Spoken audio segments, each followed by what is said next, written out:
Ele estreou na mídia aos 14 anos na rádio Jovem Som, FM de Presidente Venceslau, a cidade onde ele nasceu. Ingressou na Rede Globo em 1999, na afiliada da rede em Paranavaí, e a partir daí começou a voar. Sempre no jornalismo esportivo, fez matérias em todos os jornais da emissora e participou de cobertura de grandes eventos nacionais e internacionais. 3 Copas do Mundo, 3 Olimpíadas. Foi âncora do Esporte Espetacular, ao lado da Glenda Kozlovski, e do Globo Esporte, programa que ele comandou por 4 anos. É isso? Ganhou vários prêmios, entre eles o prêmio da ACESP de jornalismo esportivo, como melhor apresentador de TV, de 2018. E em maio desse ano, aí começa a história interessante. Após 20 anos de TV Globo, ele decidiu alçar novos voos. De jornalista e apresentador, começou a contar a história. Ivan Moré, vem para cá, por favor, contar um pouquinho da tua história para a gente.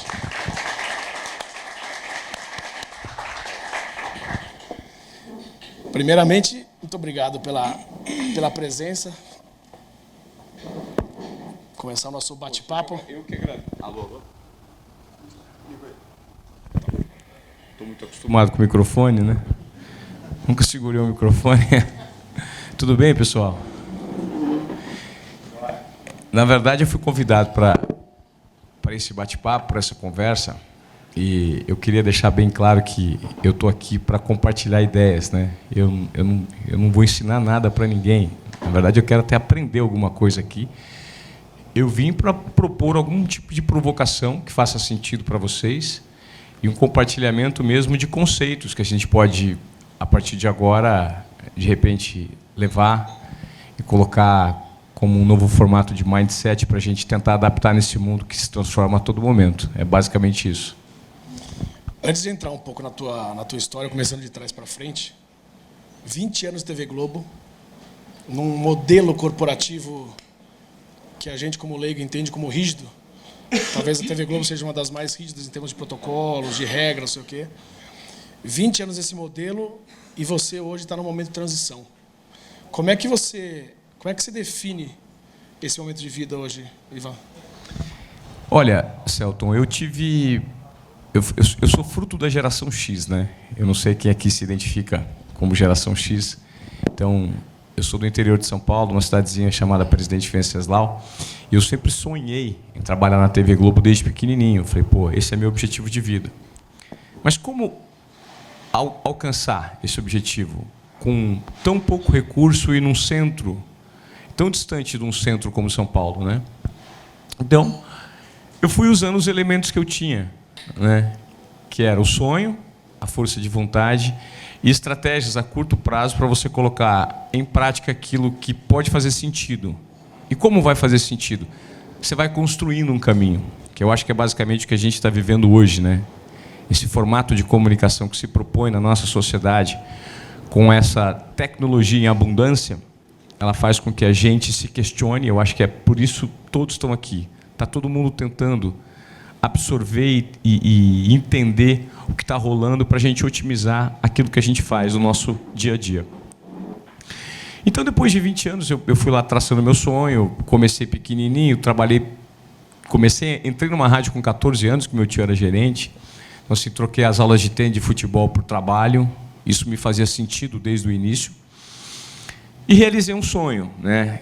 Esse sonho foi sendo traçado aos poucos. As coisas foram acontecendo de uma maneira que eu tinha muita persistência. Só para você ter uma noção, eu me lembro que, quando eu me formei em 99, eu tinha que entregar um TCC. Eu sempre fui muito prático, né? Eu queria trabalhar, eu não queria entregar TCC. Entregar TCC era um negócio que eu falei assim, eu tenho uma prática, eu preciso transformar esse conhecimento mínimo em prática.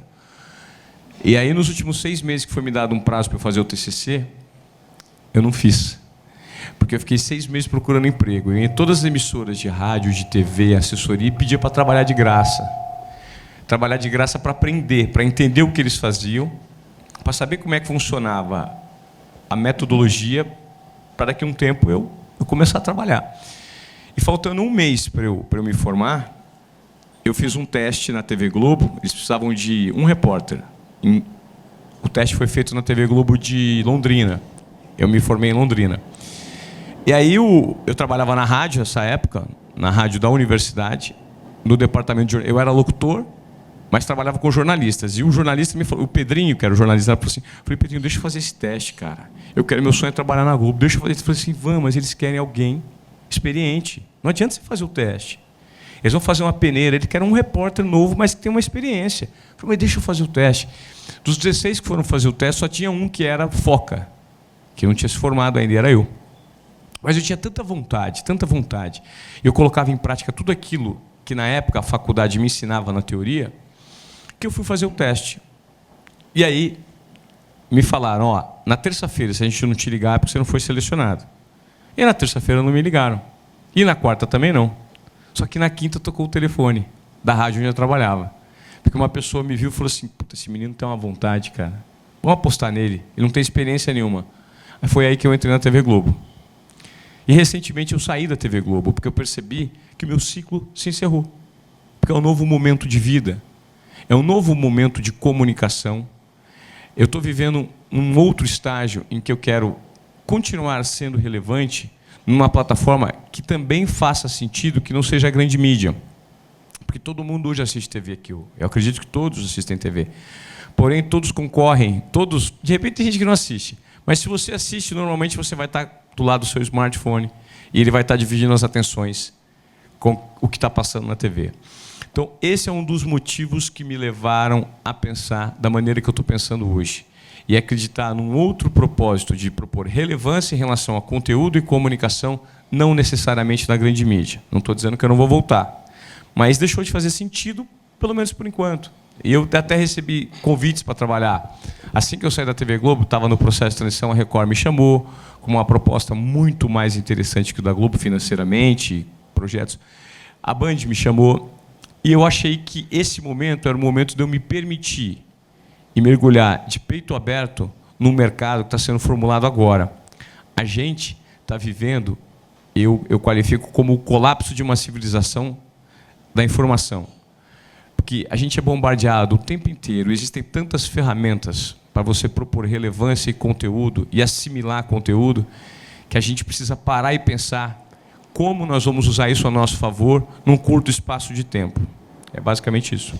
É uma atitude absolutamente corajosa, porque se vocês pesquisarem, realmente o Ivan Moura, a partir do momento que ele saiu da Globo, ele recebeu propostas interessantíssimas, e qual que seria o natural, qual que seria o padrão. E aí já também entrando num assunto que é um percentual muito pequeno de jornalistas que têm sucesso e alcançam o sucesso que ele alcançou, e é uma chance meio única. De repente você fala assim, opa, deixa eu entender, não sei se isso está fazendo sentido para mim nesse momento, vou entender melhor. Isso é absolutamente corajoso, acho que já começa a falar do tema da nossa palestra, que é uma coisa que você vem contando para as empresas, contando para as pessoas com quem você fala, desobediência produtiva. Quando eu soltei o post para todo mundo, o pessoal começou a me perguntar o que é isso. Eu falei, não sei, cara. Eu faço a menor ideia. Eu falei assim, ó, provavelmente é aquela história que a tua mãe te promete um brigadeiro, ela te manda fazer um negócio, você não cumpre, aí você vai lá e ganha 2 brigadeiros. Eu falei, pô, deve ser alguma coisa... Deixa ele chegar lá que ele explica melhor. O que é desobediência produtiva e por que isso, de alguma forma, para você, Ivan, fez sentido na tua vida? Porque acho que isso não é um tema que você escolheu falar. É alguma coisa que está introjetado em você e deu certo na tua vida. Está certo isso, né? Sim. Na verdade, nada mais é do que uma maneira que eu percebi de me comportar. Né? Quantos de nós aqui, às vezes, podemos propor soluções para o que você está vendo, só que você percebe que já existe uma regra pré-estabelecida e você fala, meu, não dá, a regra é essa. É simplesmente questionar o que está diante de você, olhar e enxergar algo diferente. Isso acontece com a gente todos os dias. Desobediência produtiva nada mais é do que você quebrar os seus próprios protocolos e os protocolos do ecossistema e entregar mais do que esperado. De que forma? Usando o que você sabe fazer, porque todo mundo tem uma expertise de fazer alguma coisa. Né? Todo mundo tem um conhecimento que serve para alguém. E a desobediência produtiva é você colocar isso para fora, com base num tripé. Percepção, confiança no seu trabalho e coragem de apostar naquela ideia, com ações. Então, na essência, esse é o conceito. Eu me notei um desobediente produtivo recentemente. 2 meninos me abordaram e falaram assim, cara, você não quer... muita gente me perguntava, você não tem uma palestra? Eu falei assim, não, palestra sobre o quê? O que eu tenho para falar para as pessoas? Eu não tenho nada para ensinar. Eu trabalho, sou um jornalista, eu tenho minha maneira de me comportar. A sua maneira de se comportar é específica. Eu falei assim, mas tá, e aí?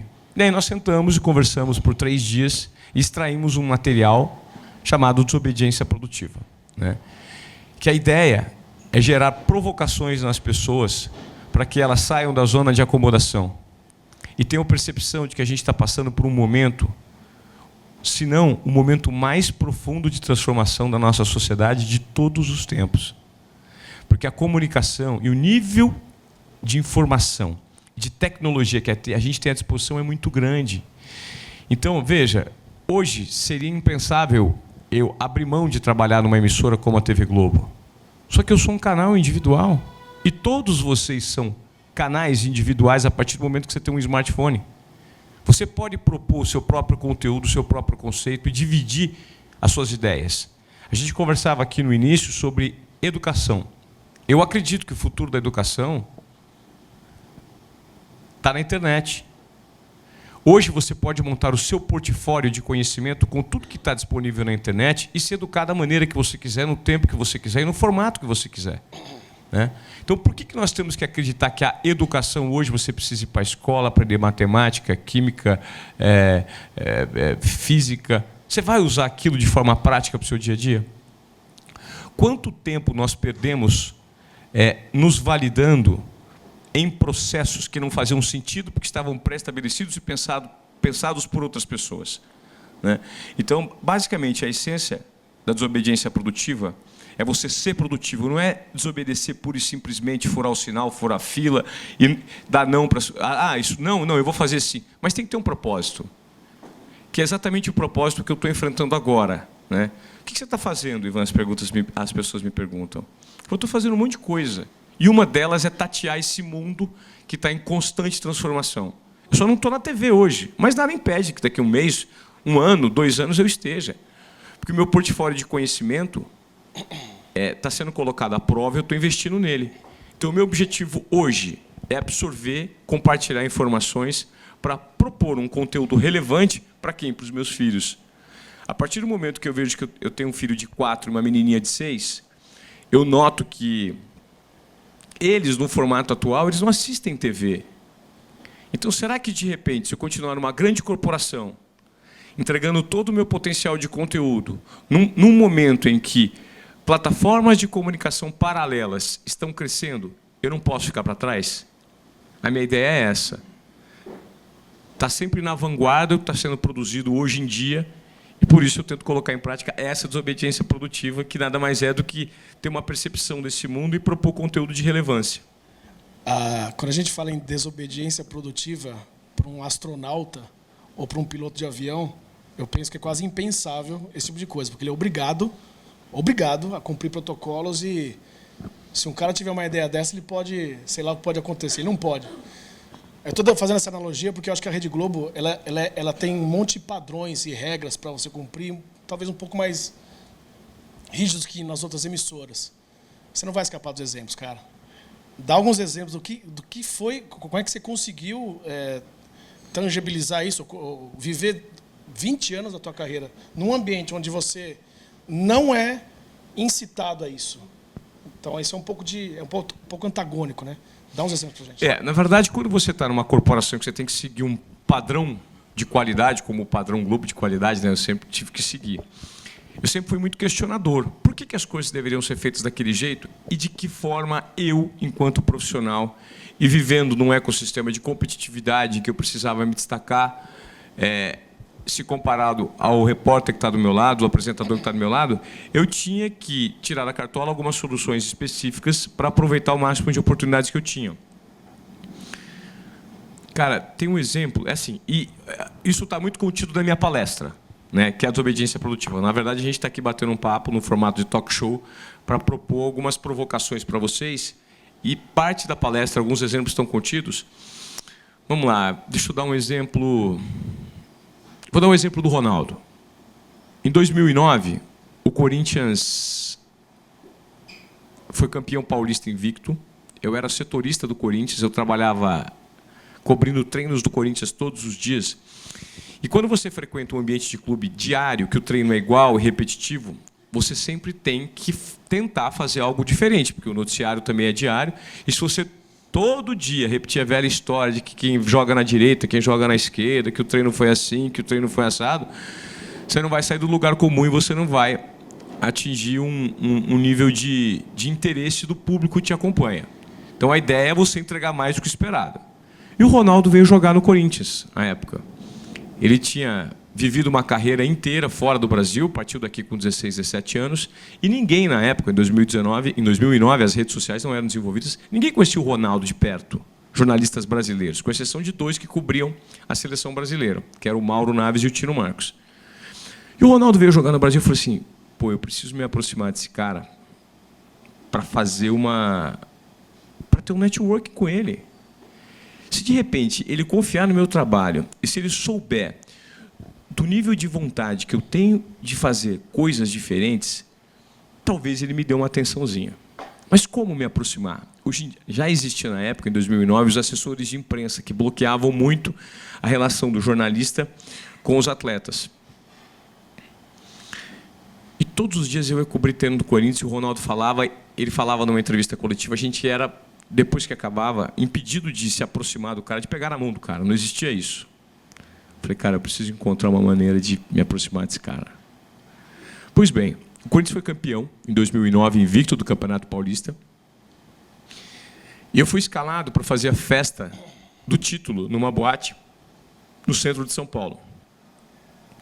Era um domingo à noite, eu fui e tinha um paredão de segurança, a gente não podia entrar, e a assessora falou, olha, o Ronaldo vai vir aqui fora atender vocês, ele vai responder a 3 perguntas, então quem for mais rápido faça as perguntas para o Ronaldo, e é só isso.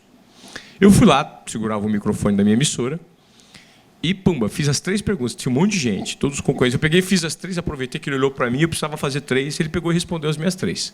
E todo mundo foi de carona, tudo bem.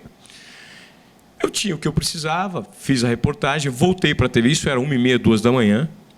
Aí voltei para a TV, escrevi o texto, tinha que escrever 2 reportagens, escrevi. Aí eu falei, muito bem, o que eu tenho que fazer agora? Vou embora dormir, domingo para segunda, 2 da manhã. Eu falei assim, não, eu vou fazer mais. Eu vou voltar para a festa e vou conversar com o Ronaldo. Aí só perguntava, você tinha convite para entrar na festa?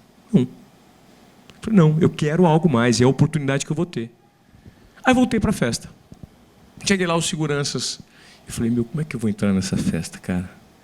Eu preciso estar nesse ambiente, porque eu só vou saber se eu entro ou não entro lá. E jornalista era proibido.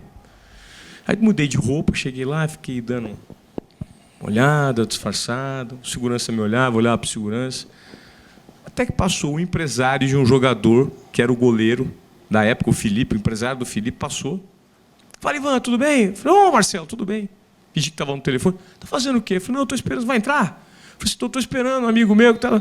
Pô, eu estou com um convite da minha mulher, não vê se você não quer entrar comigo? Eu falei, vou acabar entrando com você então. Entrei. E aí, cara? Não, então eu estou esperando um amigo meu, eu vou avisar ele para ele que já entrei com você. Aí, pum, entrei. Falei, pô, a primeira barreira eu já venci. Agora, o que eu vou fazer, cara? Como é que eu vou me aproximar do cara? Aí, lá dentro, fui tentar entender onde é que estava.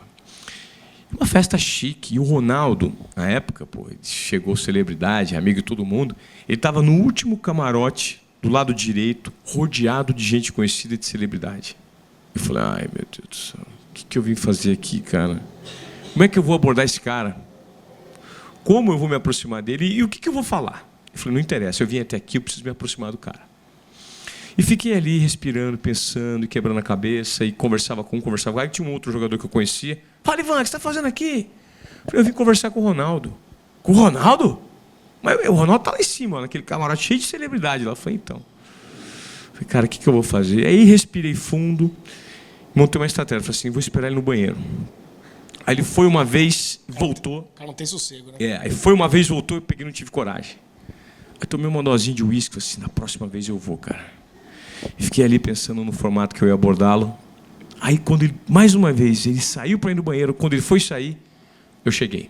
Tive coragem, cheguei. Falei, Ronaldo, tudo bem? Meu nome é Ivan Moré. Eu não sei se você me conhece, eu acabei de fazer uma entrevista com você ali fora. Eu vou tomar 30 segundos da sua atenção. Eu sou corintiano como você. Você é um ídolo para mim. É um privilégio estar acompanhando a sua passagem pelo Corinthians. E eu nada mais queria do que apertar a tua mão e dizer para você que confie no meu trabalho. Eu sempre estou acompanhando os treinos do Corinthians e, vez ou outra, eu gostaria de fazer uma entrevista com você. Eu só queria que você acreditasse nisso que eu estou te falando. Desculpa, já passou 30 segundos, eu só queria apertar sua mão mais uma vez. Obrigado pela atenção. Quando eu dei a mão para ele, ele pegou e segurou minha mão e falou assim: porra, já vai? Eu falei: não, é que eu não quero tomar sua atenção. Ele falou: porra, eu te conheço. Tu não é o Morelis? Eu falei assim: não, é Ivan Moré. Porra, eu já vi suas reportagens, porra. Sempre achei legal. Só que eu te chamava de Morelis. Eu falei: não, para você eu posso ser o Morelis. Pô, quer tomar um champanhe? Pô, gostei da tua humildade. Toma champanhe? Vamos tomar um champanhe comigo aí, tu é corintiano, pô. Chega aí. Imitador, cara. Aí entrei no camarote do Ronaldo, fiquei até 8 horas da manhã tomando champanhe com o gordo. Trocamos telefones. E a partir daí construímos uma relação. E eu consegui várias pautas exclusivas e específicas com o Ronaldo. Isso fez com que eu tivesse um outro nível de visibilidade dentro da casa, num ambiente super competitivo. Mas vejam, perceberam a importância do networking? E de você colocar essa desobediência produtiva para fora? Era domingo para segunda. Eu já tinha feito o que esperavam de mim, que era a reportagem. Eu queria mais. Eu voltei para lá apostando numa história. Eu tinha alguma coisa garantida? A única coisa que eu tinha garantido é que nada daria certo. Então, isso me levou a pensar não no impossível, mas no improvável bem planejado. E isso revela a importância do networking, né? O networking é uma ferramenta que nós temos que colocar no nosso dia a dia, como você se alimenta, como você come uma comida, como você precisa tomar um copo d'água, como de repente você precisa fazer um exercício físico. A gente precisa ativar o nosso formato networking. Porque ninguém, principalmente nessa sociedade que nós vivemos hoje em dia, chega a algum lugar sozinho. Nós vivemos o advento do ganha-ganha. Hoje em dia, o que se propõe, principalmente em redes sociais, é você não ter um concorrente, é você ter um parceiro.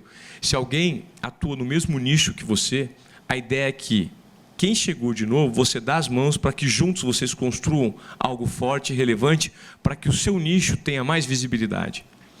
Então, basicamente, é o que eu acredito, né? O Michael Phelps, você também esperou ele no banheiro, não? Não, o Phelps foi diferente. Quer falar, Dante? Não, o Phelps foi... Assim, o Phelps é uma história que pode acontecer com qualquer um de nós. Era outubro de 2017, dia 20, meu aniversário, e eu recebi o telefonema de uma apresentadora super conhecida da TV. Ela falou assim: Ivan, eu tenho um presente para você. Eu falei assim: o quê? Ela falou assim: uma entrevista com o Michael Phelps. Você topa? Eu falei assim: óbvio que eu topo. Eu falei assim: mas como você tem? Você nem é do esporte. Ela falou assim: é que eu fui convidada a mediar um evento entre o Phelps e os 30 principais CEOs do Brasil, que vai acontecer daqui 17 dias. E para fazer isso você tem que ter um inglês 100%, impecável. O seu é? Eu falei assim: óbvio que não. Ela: então você não vai aceitar, né? Eu falei assim: óbvio que vou. Como assim? Quantos dias eu tenho até eu ver? Então eu posso te indicar? Você não tem medo de se queimar? Eu falei assim: não, eu tenho vontade. Eu sou um comunicador, eu não sou um professor de inglês, professor de italiano, de francês. Eu estou atrás do conteúdo. O importante é a maneira como eu vou lidar. Quantos dias eu tenho até o evento? 17. Eu coloquei um professor de inglês dentro da minha casa, 17 dias. Eu fui me preparar, assisti tudo que tinha de Phelps e fiz o evento. Errei, uma palavrinha ou outra, errei. Qual o problema? Eu não sou perfeito. Só que eu fiz mais. Em vez do cachê que eu ia receber por esse trabalho, eu falei assim: eu não quero cachê. Eu ia receber 20 mil reais na época. Eu falei assim: eu não quero cachê. O cachê vai ser uma entrevista com o Phelps para o meu programa. E eu fiz uma entrevista com o Phelps. Ela entrou no dia 1º de janeiro de 2018, justamente na época em que o Globo Esporte, eu apresentava o Globo Esporte de São Paulo, mas sempre no fim do ano, Natal e Ano Novo, ele era em rede, era para o Brasil inteiro. Então, no dia 1º de janeiro, quando o Globo Esporte estava em rede, eu entrei no ar com uma entrevista exclusiva que eu mesmo fiz, produzi, editei, de 10 minutos para o Brasil inteiro, e o Phelps só fala por $1 milhão. E eu consegui. Por quê? Porque eu sou um desobediente produtivo.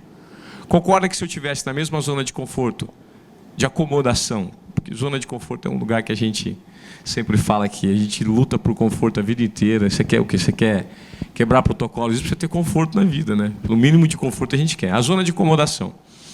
Então você concorda que eu poderia ter pensado e agido como ela? Eu não vou me expor. Não. Sem medo de se expor. Desobediente, mas produtivo, com propósito. E isso me levou a entrevistar o Phelps. E tem vários outros exemplos que estão contidos na minha palestra que revelam essa maneira como eu coloco para fora a minha intuição, a maneira que eu percebo as coisas, e essa sensação permanente de inconformismo que faz parte da minha rotina. E que é isso que eu quero compartilhar com vocês, é uma provocação. Será que o que vocês estão fazendo dá para fazer mais? Vocês estão olhando para algo, estão de fato enxergando o que existe naquilo? Será que não passa uma ou outra oportunidade, na tua frente você deixa de agarrar? Por conta dessa sensação de conforto mesmo, de acomodação, de achar que as coisas estão indo. Você falou um negócio super interessante sobre essa iniciativa, que eu acho que faz total sentido. Só que eu traria ela um pouco mais para cá, quando você fala, esse é um primeiro contato em que nós nos conhecemos e temos a oportunidade de conversar olhando um no olho do outro, se apresentar. Se a gente vai fazer negócio, depende, porque eu vou lá no seu escritório, eu vou entender o que você faz. Recentemente eu fiz uma imersão no Vale do Silício. O ecossistema lá, dizem que está 15 anos à frente. Por quê? Porque o que vocês estão fazendo hoje aqui, acontece todo dia lá. E os caminhos são encurtados. Você não precisa ir até a casa da pessoa, não. É assim, todos os dias, 5h30 da tarde, nos rooftops das empresas, a moçada jovem, né, a galera se reúne. Por quê? Porque ali existem pessoas que estão com dor no mercado e algumas que propõem solução para essa dor. Então, assim, eu tenho uma solução. Eu vou conversar com essa galera. Eu inventei aqui uma startup, eu inventei um método de trabalho que eu vou propor para algumas empresas. Eu chego lá num pitch, tomar uma cerveja com a galera, sem cerimônia, sem frescura, e se apresenta. Tudo bem? Como é o seu nome? Celton. Celton, prazer, eu sou o Ivan. Eu inventei isso aqui, serve para você? Ah, Ivan, não me interessa. Mas tem um amigo que interessa, aquele cara de verde ali. Entrega para ele. Tudo bem? Prazer, Ivan. Como é o seu nome? Puta, Ivan, eu estava atrás disso. Vamos fazer negócio? E a partir de hoje e amanhã, nós estamos trabalhando. Conexão e necessidade. Conexão e necessidades imediatos.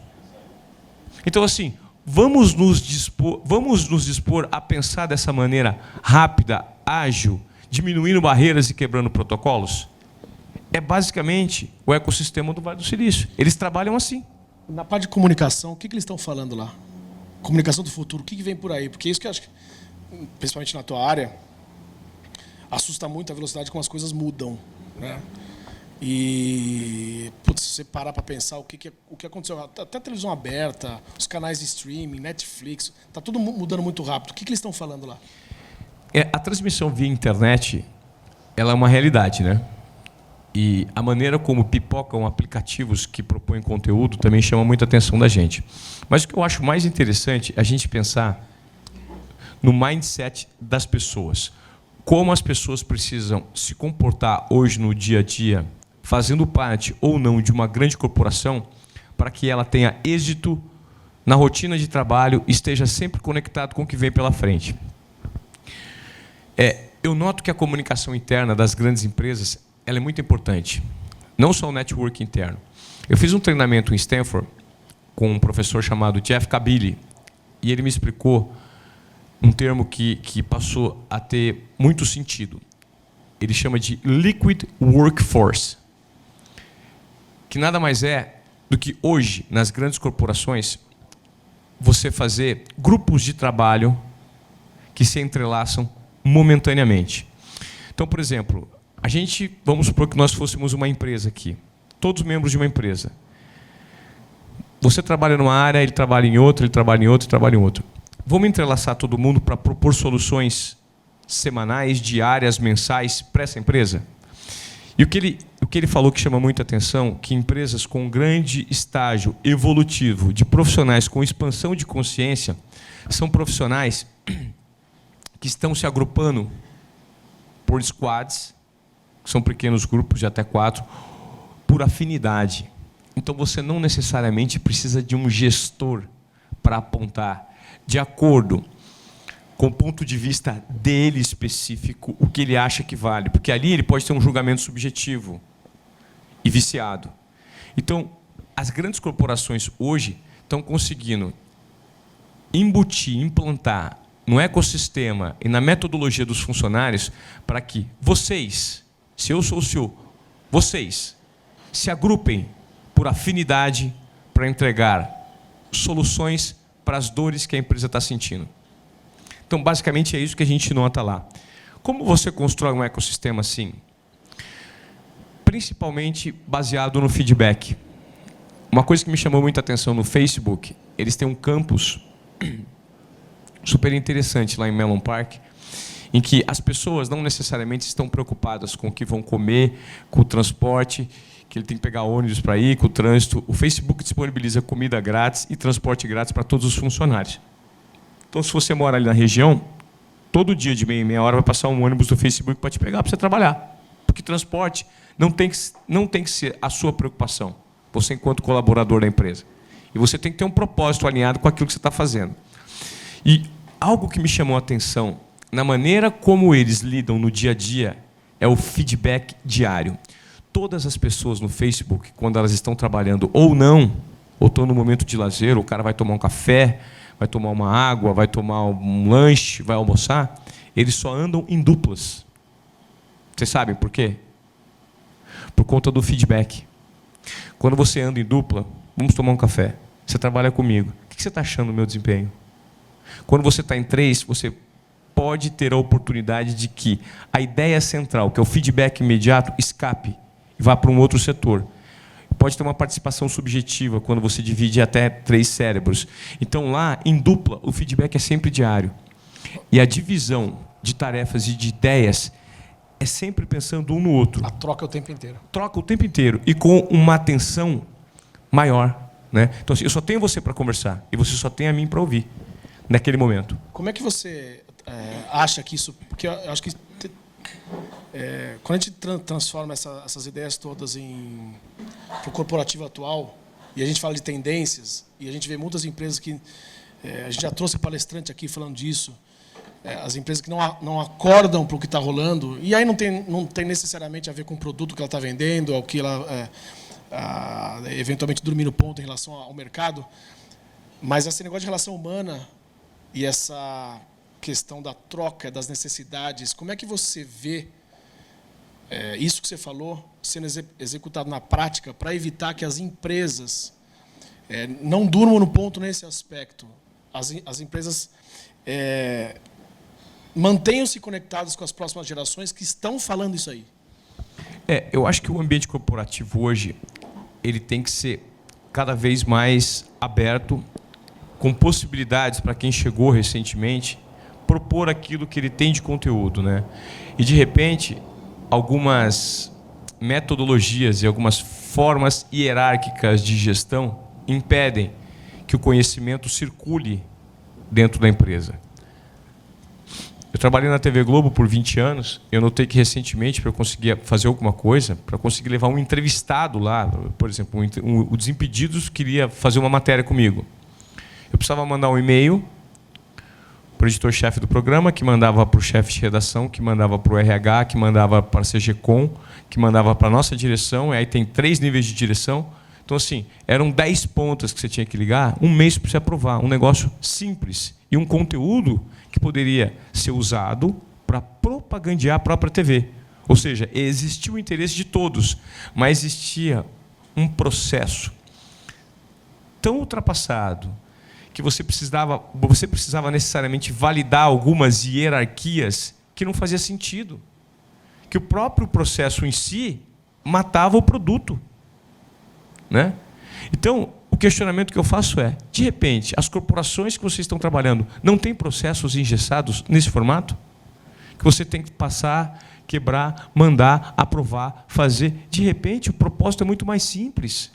Existem pessoas com formatos práticos que, de repente, querem colocar isso para fora e não tem oportunidade. Por quê? Porque tem medo do ecossistema, que não é um ecossistema que propõe pessoas inventivas, que tomam atitudes rápidas, certeiras. Então, desobedientes. Exatamente, desobedientes produtivas. Eu tenho uma história, rapidinho, que eu vou contar na minha palestra, também que eu coloco. Em 2003, eu trabalhava na TV Globo de Sorocaba. Eu vim para São Paulo em 2004. Em 2003, eu estava fazendo uma reportagem em Itapetininga e estava voltando para Sorocaba. Tinha terminado. A reportagem tocou o rádio do meu carro. A gente normalmente entrava repórter, cinegrafista e auxiliar, né, o cara que dirige. Nesse dia só estava o cinegrafista, porque o auxiliar teve um problema. O cinegrafista foi dirigindo o carro, fomos até Itapetininga, de Sorocaba até Itapetininga, fizemos a reportagem e fomos voltar. Aí, quando estava voltando, meu chefe ligou e falou assim: Moné, você está voltando? Eu falei assim: tô. Ele falou: meu, corre, porque está tendo um assalto a banco em Sorocaba. Eu falei: assalto a banco? Meu, então eu vou ter que voar. Ele falou: sou eu que estou na cobertura? Ele falou assim: não, tem 3 equipes já, tem 3 repórteres aqui cobrindo. Mas volta que eu quero você como apoio. Eu falei: tá bom. Eu estava só com o repórter cinematográfico, com o Marcão. Eu falei: Marcão, acelera, vamos voar para Sorocaba, tem um assalto a banco lá. Aí, no caminho, ele passou por um trevo de uma cidade. Uma cidadinha pequenininha, chamada Capela do Alto. E aí, eu vi que tinha cerca de 20, 30 pessoas olhando para o chão. E o Marcão passou. Eu falei assim: Marcão, para o carro. Você está louco? Por quê? Eu falei assim: para a porra do carro. Quero saber o que está acontecendo ali. Tem 20, 30 pessoas olhando para o chão? O que eles estão procurando? Será que a mulher do prefeito perdeu a correntinha da sorte dela? Ou tem algum bilhete de Mega Sena ali? Vamos voltar. Ele falou assim: você está louco, cara. Eu tenho que fazer o assalto. Eu falei assim: não. Tem 3 equipes fazendo assalto. Para aí o carro. Volta lá. Aí voltou o carro. Aí, quando eu vi o que estava acontecendo, eu falei assim: agora pega o equipamento aí no carro, vamos fazer a matéria. Eu falei assim: você está louco, o Bona mandou a gente voltar. Eu falei: não, peraí. Peguei o rádio, aqueles rádios de bombeiro, de polícia. Bona, tudo bem? Cara, estou com um problema aqui no pneu do carro, furou. Posso atrasar? Pode.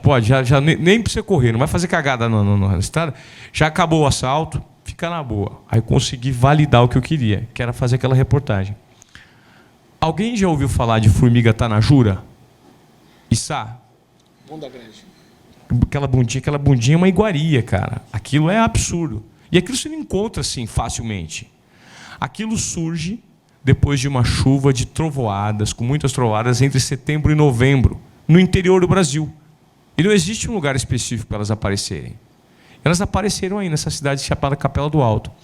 Mas tinha um enxame de formiga. Depois eu descobri ali, nesse trevo tinha um monte. Eu fui 2 quilômetros ali, fui para uma fazenda que estava borbulhando formiga, e a molecada com a ponta do dedo comida, enfiando formiga em garrafa PET de 2 litros e vendendo, e gente comprando, e aquilo movimentou a economia da cidade. Eu fui na casa de uma senhora que cozinhava aquilo, que fritava, e experimentei. Eu fiz toda a reportagem.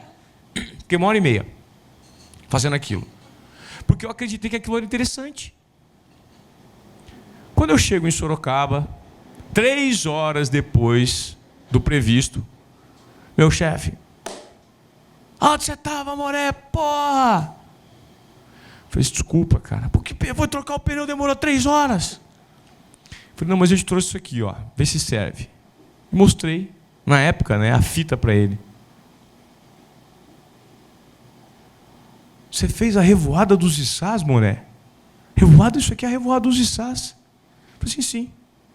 Editamos uma matéria, mandamos para o Globo Rural. Sabe quanto tempo fazia que o Globo Rural estava atrás daquilo? 18 anos.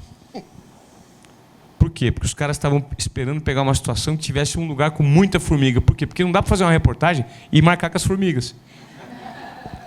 Eu estava no lugar certo na hora certa. Quer dizer, a minha percepção estava no lugar certo na hora certa. Porque se eu não tivesse tido o estranhamento daquela situação e a curiosidade natural que poderia me propor alguma coisa e a coragem de apostar na história, e não fosse um desobediente produtivo, eu tinha deixado passar aquela oportunidade. Então eu quero, com esse exemplo, propor a vocês a seguinte reflexão: será que a gente está olhando e está enxergando o que de fato se passa aos nossos olhos? Não existem oportunidades que, de repente, estão muito próximas a gente não está enxergando e não está se aproveitando delas?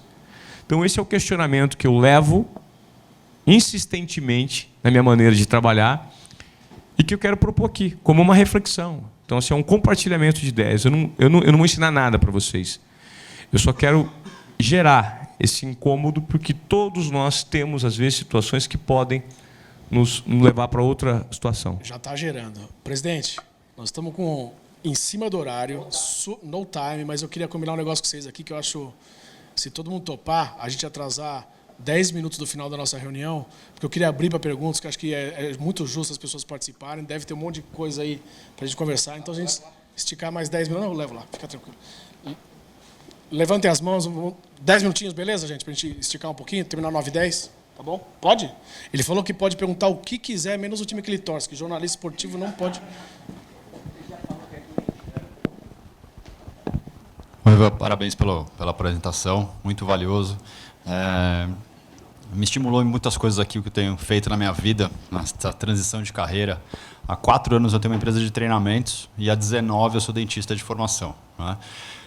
E eu trabalho muito com exatamente essas provocações que você está falando. E eu queria só que você complementasse o que traz, pela sua experiência, pelo seu comportamento, a diferença entre essa desobediência e a imprudência. Eu acho que faz muito sentido, porque nós temos que pensar sempre num formato de tentativa e erro, né? A gente está vivendo um período que nós não sabemos o que vai acontecer daqui 6 meses e tampouco daqui 2 anos. Então, que rumo tomar? Como agir? De que forma agir para que você não erre demais? Nesse período de desobediência produtiva que eu vivi dentro da TV Globo, eu já errei, né? Eu errei algumas vezes. E de que forma eu conseguia reverter a situação? Por meio da própria desobediência produtiva. Porque eu acho que hoje nós temos que errar.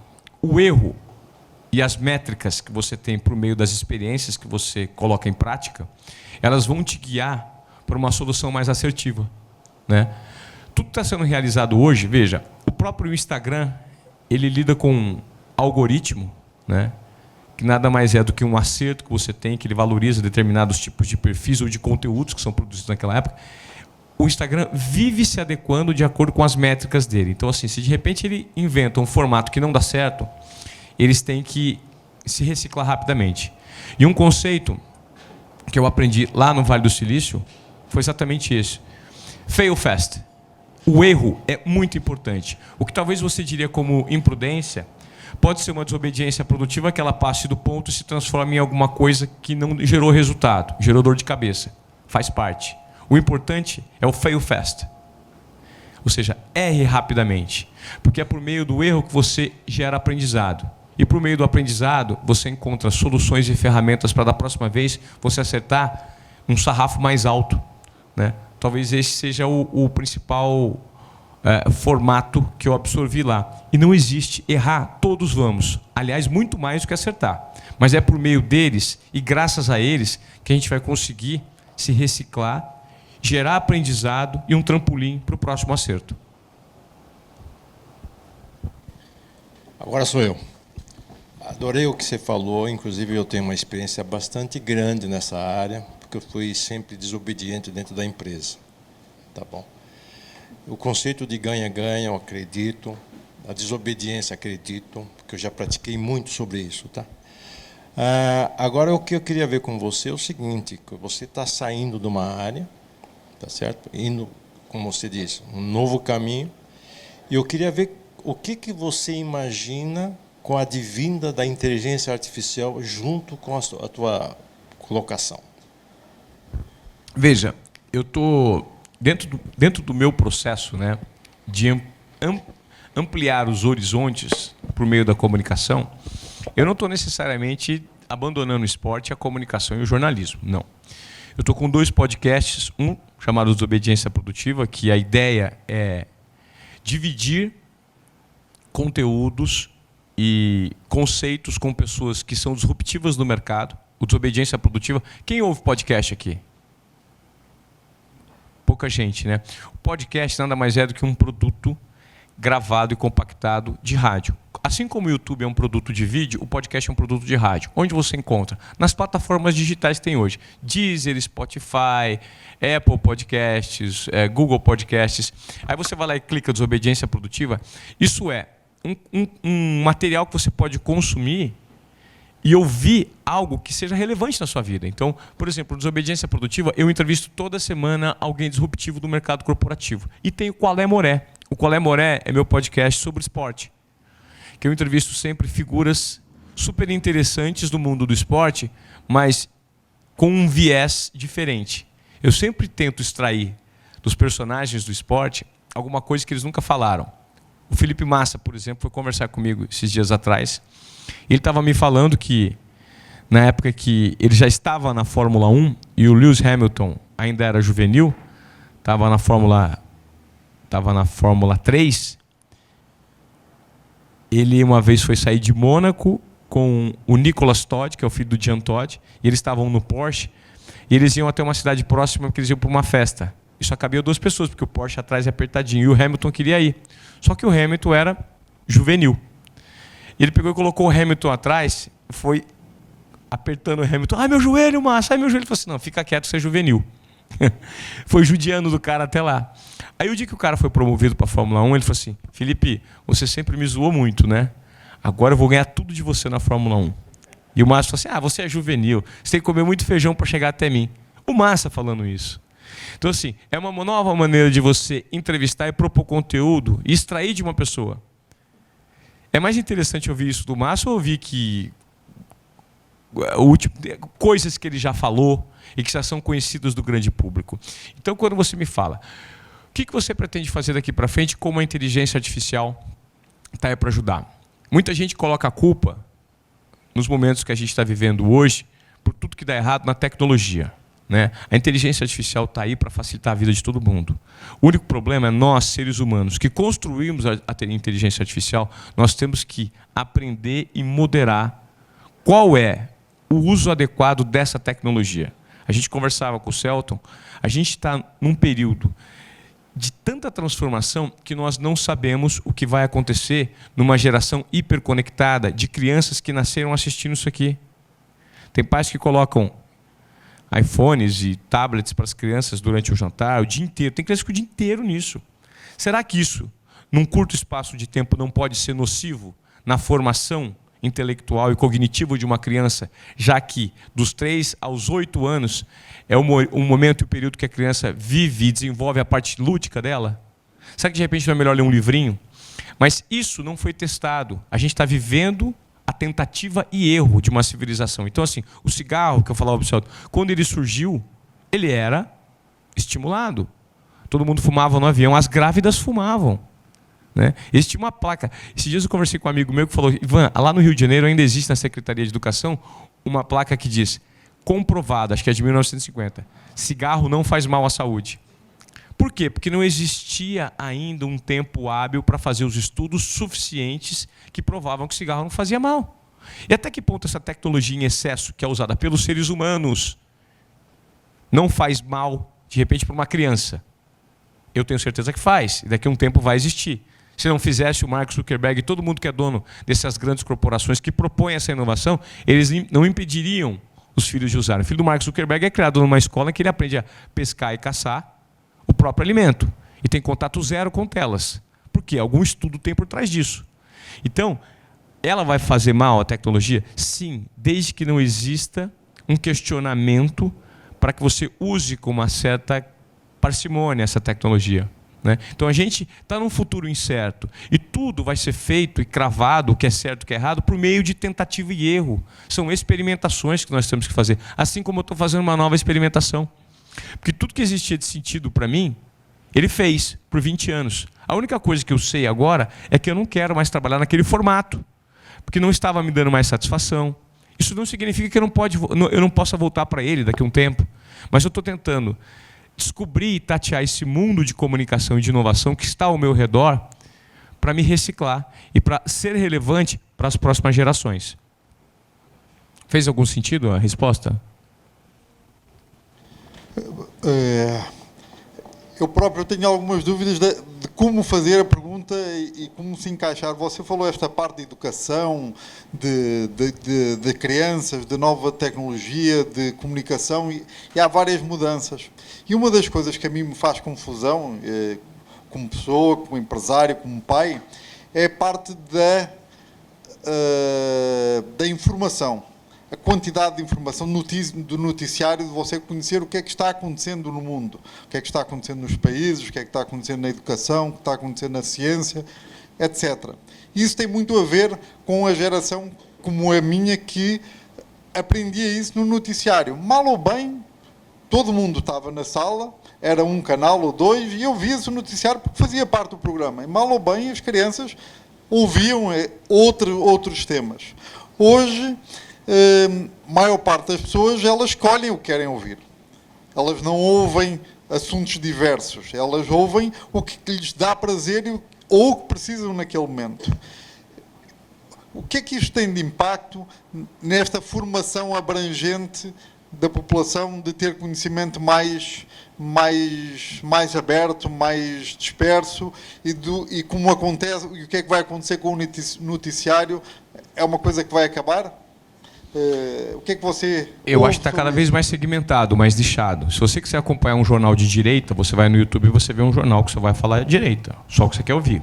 Você quer acompanhar um de esquerda? Lá no YouTube também tem.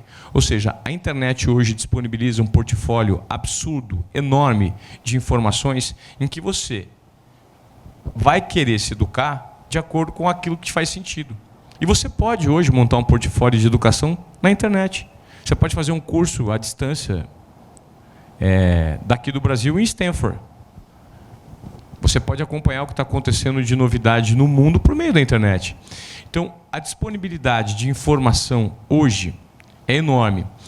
Eu acho que o nosso desafio é filtrar aquilo que de fato faça sentido e que de fato proponha um conhecimento com senso crítico, né? Com senso crítico. Recentemente, eu até citei para o Celton, eu li um livro do Mário Vargas Llosa, chamado Civilização do Espetáculo.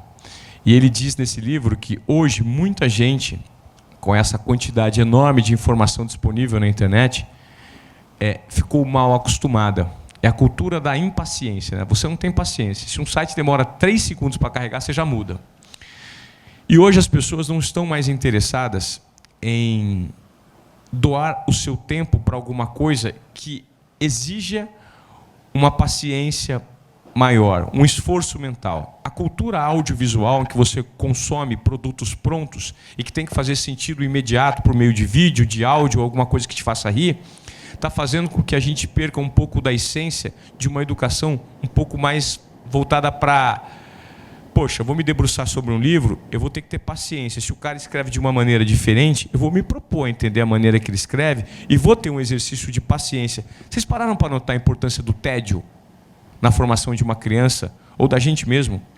É o tédio que proporciona o questionamento para você propor ideias diferentes, né? Então, assim, a gente quer tudo pronto, tudo rápido, tudo imediato, tudo tem que dar prazer e tudo para ontem. Então, eu acho que os critérios, né, críticos precisam ser muito apurados hoje em dia, porque a diversidade de material que você tem na internet faz com que, às vezes, você se perca no meio do caminho, né? Então, a gente está em que formato? Tentativa e erro. Vamos ver o que serve, o que não serve, por experimentação. E vamos tentar aprender com os nossos erros por meio da avaliação das nossas métricas. Deu certo isso? Não deu certo? Na minha empresa eu tentei esse processo. Aumentou a produção? Deu mais resultado financeiro? Não deu? Vamos mudar. Mas estar proposto à mudança é muito importante no mundo de hoje, porque não existe nada certo. É tudo tentativa e erro, né? Nas grandes corporações funciona assim. Uma pergunta, posso? Em relação ao seu nome, né? Do seu período de obediência. Empresas hoje, que a indústria farmacêutica gastam fortunas com padronização, processo, uma mensagem unificada para que seus colaboradores levem a mesma mensagem. E no meio tão competitivo, você deve ter vivido isso dentro de uma Globo, onde é muito maior que nessas empresas. Essa desobediência produtiva, você às vezes não tem a preocupação de ser um rebelde, ser uma quebra, de estar querendo sobressair. Eu falo isso no mundo corporativo, isso é importante, porque às vezes a sua desobediência ela é encarada como rebeldia. Eu sempre fui um rebelde. Nesse seu processo dentro da vida, porque você conta histórias, deu exemplos de sucesso em que foram felizes. Em qual momento isso te atrapalhou? Pô, o Ivan é um rebelde. Você passou por isso? Sim, muito. Enfrentei várias situações em que eu acreditava muito na minha intuição e não dava certo. Eu sempre fui um rebelde corporativo. E quanto mais eu errava, mais eu aprendia. E mais eu notava que o desconforto faz parte de uma metodologia de você melhorar, por meio do erro. Eu tenho uma história de erro. Em 2005, 2006, 2007, o Muricy era técnico do São Paulo, tricampeão brasileiro. Ele perdeu um jogo na Libertadores para o Fluminense e ele ia cair. E na época não tinha rede social, tá? Ele ia cair. E os furos de reportagem se davam no rádio ou na TV. Né? A internet estava muito no começo ainda. E meu chefe falou assim, Ivan, eu estou mandando você mais 2 repórteres para o centro de treinamento do São Paulo, me traz esse furo porque eu confio em você. Eu falei assim, beleza, eu vou trazer. Era uma sexta-feira, cheguei no centro de treinamento, a imprensa do Brasil inteiro estava lá. Só que eu olhei para aquilo, falei, cara, o Muricy não vem para cá. E todo mundo esperando o Muricy. Falei, o Muricy vai lá para o Morumbi. Eu liguei para o meu chefe e falei assim, eu vou lá para o Morumbi. Ele falou assim, fazer o quê? Eu falei assim, vou lá para o Morumbi, que eu acho que o Muricy vai para lá. Por quê? Eu falei, porque o gabinete do presidente fica lá. Ele falou assim, não, mas se ele for cair, ele vai se despedir do time aí. Fica aí. Eu falei assim, não, vamos para lá, cara. Aí ele falou assim, fica aí. Aí eu peguei e falei assim, não vou ficar. Tinha 2 repórteres, combinei com os dois e falei assim, eu vou lá para o Morumbi. Aí peguei e fui para o Morumbi. Por conta e risco. Peguei meu cinegrafista e falei, vamos lá para o Morumbi. Os caras, Ivan, você é louco, cara. Fica aqui, bicho. Eu falei assim, cara, o que eu vou fazer aqui? Já tem 2 caras aqui, meu. Se o Muricy estiver lá. Fui para lá. Cheguei, entrei no gabinete do presidente, cheguei na antessala, falei assim, oi, tudo bem? Eu trabalho na TV. O presidente está aí? O presidente está, mas o que você está fazendo aqui? Ele não vai te receber. Eu falei assim, não, eu só quero dar um tempinho aqui, na antessala. Aí eu peguei, eu estava tão nervoso que eu sabia que o Muricy ia, cara, chegar. Eu peguei e liguei para o meu chefe. Estava nervoso, estava desobedecendo, falei assim, estou aqui no Morumbi. Quem mandou você ir para o Morumbi? Eu falei assim, cara, ele vai chegar aqui já já. Então eu estou acreditando em você, hein? Você já foi, estou acreditando em você, mas você tem a responsabilidade de me trazer esse furo. Eu fiquei tão nervoso que me deu um piriri, eu fui para o banheiro da secretária. E aí, a hora que eu volto, 5 minutos depois, o Magal, meu cinegrafista, Ivan, você não sabe quem entrou? Eu falei assim, o Muricy. Ele falou assim, o Muricy. Eu falei assim, sabia que... E o Muricy estava brigado comigo nessa época. A gente tinha tido uma discussão porque ele não gostou de uma matéria que eu fiz, enfim. Deu 3 minutos depois que ele entrou, ele saiu. Eu estava lá. Aí dei de cara com ele, puto. Falei, Muricy, tudo bem? Não tem nada para falar com você. Foi embora. Falei, puta que pariu, o Muricy caiu. Eu vou dar informação em primeira mão, eu vou ganhar uma moral com o meu chefe. Liguei para ele e falei, o Muricy acabou de sair. Ele falou assim, e aí, você crava? Eu falei assim, não posso cravar, deixa eu ver aqui com... Aí saiu o diretor de futebol de São Paulo na época, que era o João Paulo de Jesus Lopes, e o Juvenal Lujuvencio, e o Leco, que era gerente de futebol, os 3, que hoje é presidente. Fui falar com o Juvenal e com o Leco, não, fala com o doutor João Paulo. Doutor João Paulo, tudo bem? Oi, Ivan, tudo bem? Eu falei, e aí? O Muricy caiu, né? Saiu com uma cara aqui de bravo e tal. Veja bem, o Muricy, teve uma outra. Eu falei assim, doutor, eu preciso saber, caiu ou não caiu? É informação. Vai vazar, ele vai falar para alguém, você vai ter que falar para alguém. Caiu ou não caiu? Eu estou no lugar certo, na hora certa. Me dá. Veja, não caiu. A gente está num papo aqui. Toca meu chefe, Ivan, e aí, caiu? Eu falei assim, eu acho que caiu, mas eu não posso cravar. E o Muricy estava brigado comigo. 5 minutos depois ele falou, aquele filho da puta daquele Ivan Moré tá lá, eu já vou passar então, para dar um furo, vou dar um furo para um amigo meu. Passou o telefone, ligou para a Rádio Bandeirantes. A Rádio Bandeirantes deu, todo mundo deu, e eu perdi o furo. Estava com tudo na mão. Aí 10 minutos depois, liga meu chefe. Você é um merda! Eu sabia! Vai fazer as coisas por intuição, faz errado, não sabe fazer, não sei o que, Tomei um puta expor.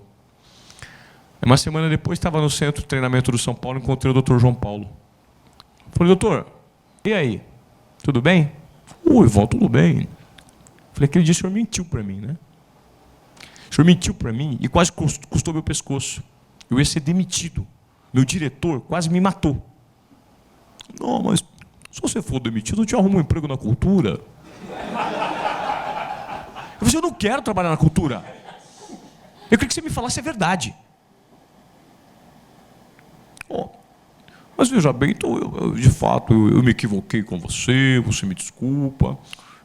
De que forma podemos consertar isso? Eu falei assim, vamos consertar isso. Vamos fazer o seguinte, vamos fazer um trato aqui. Você fica me devendo essa? Fico. Beleza, ficou me devendo uma. Um tempo depois, surgiu uma oportunidade que o São Paulo tinha trazido um jogador de fora, uma grande contratação de um ex-jogador, e todo mundo gostaria de saber quem era. Eu estava numa transmissão de jogo, sendo repórter de campo, de Palmeiras e São Paulo na Arena Barueri. Era um domingo à tarde. E aí, o João Paulo Jesus Lopes sabia quem era. E toda a imprensa queria saber. E era a oportunidade de eu dar em primeira mão na transmissão. E foi o dia que eu fui cobrar o favor. Doutor, lembra daquele favor? Lembro. Me fala quem é. Falou. Me deu todos os detalhes da volta do Cicinho. Falou, é o Cicinho, vai voltar por tantos milhões de euros, nesse formato, assim, assim, assim. Vai chegar dia tal, tal, tal, tal, tal. Paguei o que eu estava te devendo? Pagou. Beleza. Começou a transmissão, todo mundo falando, tem jogador que vem aí, né, Ivan Moreno, mas ninguém sabe. Eu falei assim, ninguém sabe? Não, eu sei. Eu tenho uma fonte quente, é o fulano, o ciclano, o beltrano, assim, assim, assado, vai chegar daqui 10 dias, vai ganhar tanto, por tanto, tanto, tanto, tanto. Ou seja, compensei.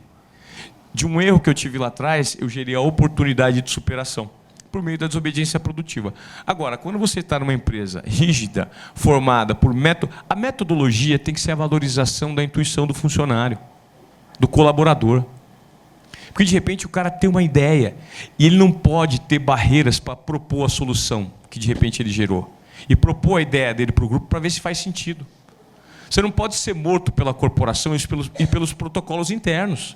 Porque você não valoriza quem, de fato, toca a empresa. Né? Por que hoje, no Vale do Silício, muita gente hoje está propondo uma maneira diferente de monetizar o funcionário? Você vira acionista da empresa. Você é tão fundamental, a gente gosta tanto de você, a gente não pode te perder. Em vez de você sair e ir para a concorrência ou ir para uma empresa que está produzindo outro tipo de serviço, você vira acionista, porque você vai defender cada vez mais os propósitos da empresa. Fez sentido? Pessoal, o papo está ótimo, excelente. Quem quiser continuar esse papo aqui, Ivan, super convidado a continuar com a gente aqui, conversem com ele ou assistam suas palestras. Próximo evento, quando vai ser, Ivan? Eu queria fazer esse convite para vocês.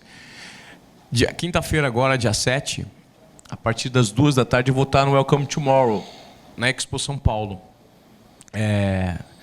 Quem quiser saber, a gente vai produzir uma plenária, eu vou estar junto com o João Pedro Paes Leme, que é uma mente brilhante relacionada à comunicação e novos protocolos para empresas daqui em diante, marcas. Eu vou bater um papo com o Mauro Naves, com o Léo Bianchi, com o Edu Lira, que é da ONG Gerando Falcões, que é um cara muito relevante. O Cid Não Salvo, que é um cara que surgiu na internet logo no início, e que tem uma maneira muito disruptiva de pensar novos formatos empresariais de comunicação. Então fica o meu convite. A minha palestra eu vou dar lá, dia 7 agora na Expo São Paulo. É um portfólio de conteúdo que pode fazer sentido para vocês, então fica meu convite. Tá? Já está no zap de todo mundo, tá? Ivan, uma honra enorme, em nome do Nexo aqui, contar com a tua presença. Separou tua agenda para vir prestigiar nosso grupo hoje. Obrigado mesmo, de coração. Legal, o prazer foi meu, gente. Espero que tenha servido.